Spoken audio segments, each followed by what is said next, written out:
Hello and welcome to a short review of the Dapol Class 122.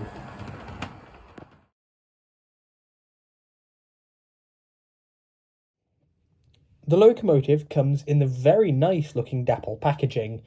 This is the only Dapol locomotive I own. The loco comes in block of ice packaging, as you would expect with all modern releases. There's also a very nice little detail pack. I haven't gotten around to fitting any of that yet, but I'm sure I'll get to it eventually. So, the loco, just looking at it, is fantastic looking.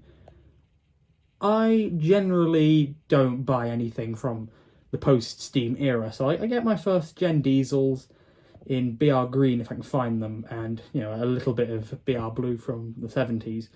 But this is obviously in the much later Network Southeast livery, and as I said, I wouldn't normally buy an engine that's in a livery this sort of late on, but there's a reason I bought this one that I'll get into. And I have to say, it does look fantastic. It is a great looking model. The loco has sprung buffers, and generally the front end is quite nicely detailed. You can see into the cab all the little controls, which I think look great, and I also rather like the separately fitted windscreen wipers.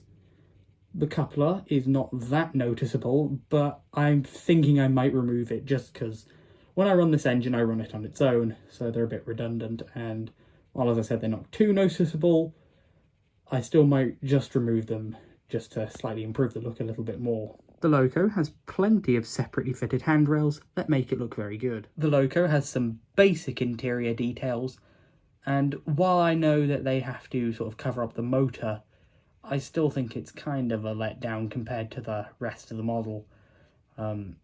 There probably really wasn't a way around this, just because of how the motor has to sit inside the model, but I still think it's rather a shame. You can see how high the floors are.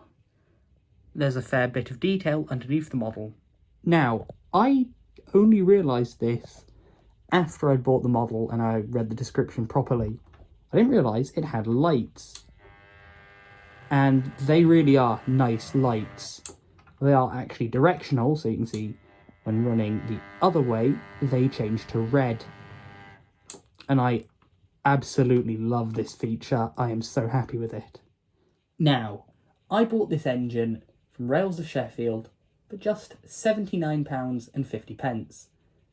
Now, admittedly, I bought this at the same time I generally buy most of my models, which is sort of the Rails of Sheffield big sale that they do a couple of times a year, because it's a great way to get good deals on items. And I usually see these, I've looked around on the internet just before this review, anywhere from £120 I saw in some places to £150.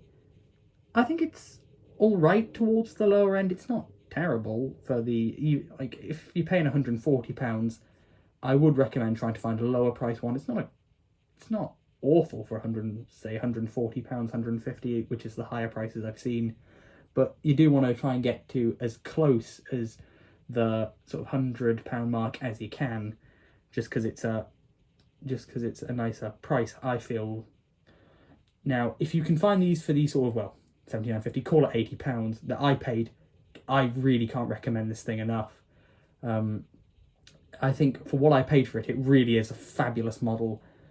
While I'm not happy with, as I said, I'm not happy with the interior detail, the lights won me over. I like this. I am genuinely happy with it. Now time for some running.